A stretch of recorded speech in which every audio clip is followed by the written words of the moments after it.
వి news Telangana news కి స్వాగతం। అంబర్పేటలోని బతుకమ్మ కుంటలో ప్రత్యేక పూజలు చేసిన మాజీ ఎంపీ హనుమంతరావు గంగమ్మకు పూజ చేసి చెరువులో సారె వదిలిన విహెచ్ ఒకవైపు చెరువులో పూడికతీత పనులు చేపట్టిన హైడ్రా అధికారులు బతుకమ్మ కుంటలో నీరు బయటకు రావడంతో బతుకమ్మ ఆటపాటలు సంబరాలు చేసుకుంటున్న స్థానికులు।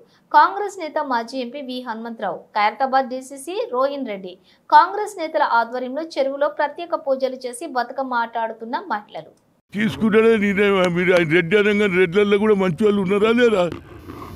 అది చెన్నారెడ్డి గారు ఉన్నారు, ఈయన కూడా మంచివాడు। మీరు ఎందుకు పుల్లలు పెడతారా భయ్? ఈ పుల్లలు పెట్టేది బంద్ చేయండి, తప్పనిసరిగా ఇటు పోతుంది। తప్పనిసరిగా అందరికంటే మా అంబర్పేట ఈ ప్రాంతంలో ఏది చుట్టుపక్కల ఉన్నందరూ వారికి ఇవాళ మహిళలందరూ చాలా సంతోషంగా ఉన్నారు। దీనికి కారణం ఏంటంటే ఒక మాట ఇచ్చిన తర్వాత నిలబట్టే మనస్తత్వం రేవంత్ రెడ్డి దాన్ని నిరూపణ అయింది। తప్పనిసరిగా నేను 5 ఓబీసీ ఎంపీస్ కన్వీనర్గా సక్సెస్ చేసిన, అదేవిధంగా రాహుల్ గాంధీ గారికి రేపుగిన పార్లమెంట్లో బిల్లు పెడితే అన్ని రాష్ట్రాలు తిరుగుతారు। నిజంగా మీకు చిత్తశుద్ధి ఉందా లేదా?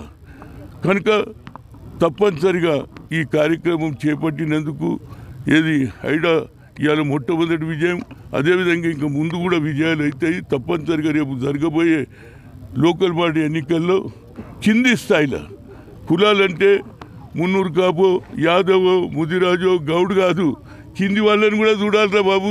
సాగలోని చూడాలి, మంగలోని చూడాలి, వాళ్ళ స్థితిగతి వారికి కూడా సరి అయిన రిజర్వేషన్ ఇవ్వాలి అనేది నా ఉద్దేశం। ఏదైనా రేవంత్ రెడ్డి కూడా ఇక్కడ పోటీ చేసిండు, లక్ష్మణ్ ఉన్నాడు, ఆయన కూడా తప్పనిసరిగా దీనికి ప్రోత్సాహం చేసిండు, దీనికి ఎంబడి నలిగి చేసిండు।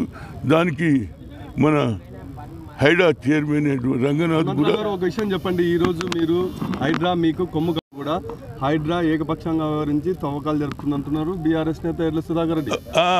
కరెక్ట్ చెప్పిండ్రు, మీరే చూసిండ్రు కదా, నేను చెప్పింది కదా భూమిలో నీళ్లు ఉన్నాయా లేదా? వాడేమన్నాడు, ఎవడైతే బీఆర్ఎస్ వాడు కబ్జా చేసిండు కదా, ఈడ చెరువే లేదన్నాడు కదా। ఇక మీరే చూసిరు కదా, ఒక 2 అడుగులు కొట్టంగానే నీళ్ళు ఎట్టొస్తున్నాయి, ఇది చెరువే। మా తాత మా అక్కలు మా పెద్దమ్మలు ఆడినరు, నేను కూడా ఈత కొట్టిన చిన్నగా ఉన్నప్పుడు। ఇలాంటి దాన్ని ఆపడానికి అదేవిధంగా ఎన్విరాన్మెంట్ బాగుండాలి అనేది రేవంత్ రెడ్డి ఆలోచన। ఇది హైడా తప్పనిసరిగా ఎక్కడికన్నా అన్యాయం జరిగితే వాళ్ళకి 2 బెడ్రూమ్ ఇస్తాను కూడా చెప్పడం జరిగింది। ఇకనన్నా ప్రభుత్వం మీద నిందలు మోపేదానికంటే కార్యరూపంలో ఏదైనా సజెషన్, అదేవిధంగా ఇలా కులగానే కూడా నిన్న నిరంజన్ వచ్చారు మా ఏరియాలో, వచ్చి ఎవరెవరైతే చేసుకోలేదో మళ్ళీ చేసుకోమని చెప్తున్నాం। ఇంతకంటే ఏం చేస్తారండి? మీరు అన్నారు తక్కువ అయిపోయింది అంటే మళ్ళీ చేపిస్తున్నాం। అందరికీ ఏముందంటే రావాలి చేయించుకోవాలని వాళ్ళకు కూడా చెప్తున్నాం। తప్పనిసరిగా రేపు జరగబోయే ఏది లోకల్ బాడీ ఎలక్షన్లో నాదొక రిక్వెస్ట్ ఉంది, కేవలం రిజర్వేషనే కాకుండా మా జనాభా ప్రాతిపదికంగా ఒక సెపరేట్ బడ్జెట్ ఉండాలి, సప్లైన్ ఉండాలి। మా డబ్బులు వేరే దగ్గర పోకుండా ఖర్చు కావాలని ముఖ్యమంత్రిని కోరుతున్నా। తప్పనిసరిగా మా జనాభా ప్రతి రాహుల్ గాంధీ అన్న జిత్తిన హిస్సేదారి యుక్తి భాగీదారి అన్నాడు కాబట్టి దాని ప్రకారంగా మా రేషియో ప్రకారంగా మా బడ్జెట్ కూడా పెంచమని చెప్తున్నా।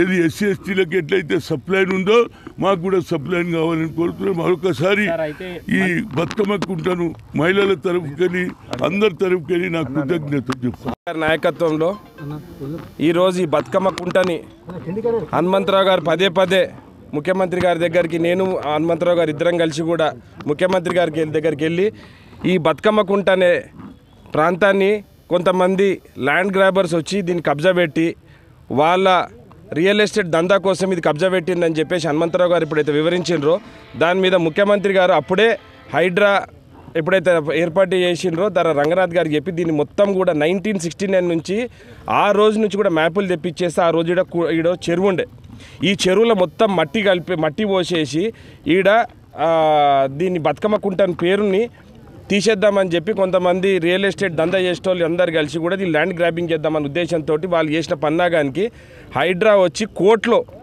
దీని మీద వాళ్ళ డాక్యుమెంట్స్ వేస్తే కూడా వాళ్ళ డాక్యుమెంట్లు కూడా ఇవ్వి చెల్లవని చెప్పేసి కూడా వాళ్ళకి తెలిసినా కానీ కూడా వాళ్ళు వచ్చి ఏదో నెపంతో ఏదో స్టే ఆర్డర్ పట్టుకొని వచ్చి దాపుదామని చూస్తున్నారు। కానీ మా హైడ్రా నుంచి వాళ్ళ లీగల్ టీం అంతా కూడా దీన్ని పర్యవేక్షించిన తర్వాతనే ఈ స్టెప్ తీసుకోవడం జరిగింది। రెండోది, మీరు గత 10 సంవత్సరాల కింద చూస్తే కవిత రోజు ఇక్కడికి వచ్చి ఏం చేసింది, మా ప్రభుత్వం ఏర్పాటు చేసిన 2014లోనే ఇక్కడ బతుకమ్మ కుంటల్లో బతుకమ్మ ఆడిపిస్తా అని చెప్పేసి ఆమె ఆ రోజు యావత్ మహిళా లోకాన్ని కూడా మోసం చేసింది. 10 సంవత్సరాలు గడిచినా కానీ కూడా ఏ ఒక్క రోజు కూడా ఈ బతుకమ్మ కుంటను కాపాడటానికి కవిత గారు ఒక్క స్టెప్ తీసిందని నేను అడుగుతున్నా. ముఖ్యమంత్రి గారు వచ్చిన తర్వాత ఒక్క సంవత్సరం లోపట్లనే హైడ్రా ఏర్పాటు చేసిన తర్వాత పెద్దలు హనుమంతరావు గారి నేతృత్వంలో ఈ బతుకమ్మ కుంటను నేను కాపాడుతాను.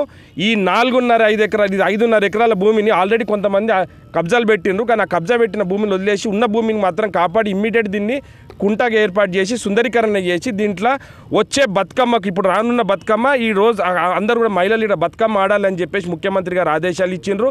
ఇది మాకు ప్రభుత్వము ప్రజల కోసం పనిచేస్తున్నది. ఏ వ్యక్తుల కోసమో ఏ దందాలు చేసేటోళ్ళ కోసమో ప్రభుత్వం పనిచేస్తలేదు. ఈ ల్యాండు బతుకమ్మ కుంట బతుకమ్మ ఆడటానికి ప్రజల కోసము పెద్దలు హనుమంతరావు గారు ఇక్కడనే పుట్టిండ్రు, ఇక్కడనే పెరిగిండ్రు. ఆయన కన్నా పంచిగా ఎవరికి తెలియదు. కాబట్టి ముఖ్యమంత్రి గారికి, హైడ్రా కమిషనర్కి, పెద్దలు హనుమంతరావు గారికి అందరం కూడా మేము కృతజ్ఞతలు తెలియజేస్తున్నాము. ఇప్పుడు రానున్న రోజుల్లో అందరూ కూడా మహిళలందరూ కూడా వచ్చి మన బతుకమ్మ కుంటల్ని మన బతుకమ్మ ఏర్పాటు చేస్తానికి చాలా పెద్ద ఎత్తున కూడా మేము ఏర్పాటు చేయబోతున్నాం. ఈసారి మీరందరూ కూడా ఈ స్వాగతించాలని చెప్పేసి నేను అంబర్పేట నియోజకవర్గాన్ని అదేవిధంగా హైదరాబాద్లో ప్రతి ఒక్కరిని కూడా దీన్ని స్వాగతించాల్సిందిగా నేను విజ్ఞప్తి చేస్తున్నాను.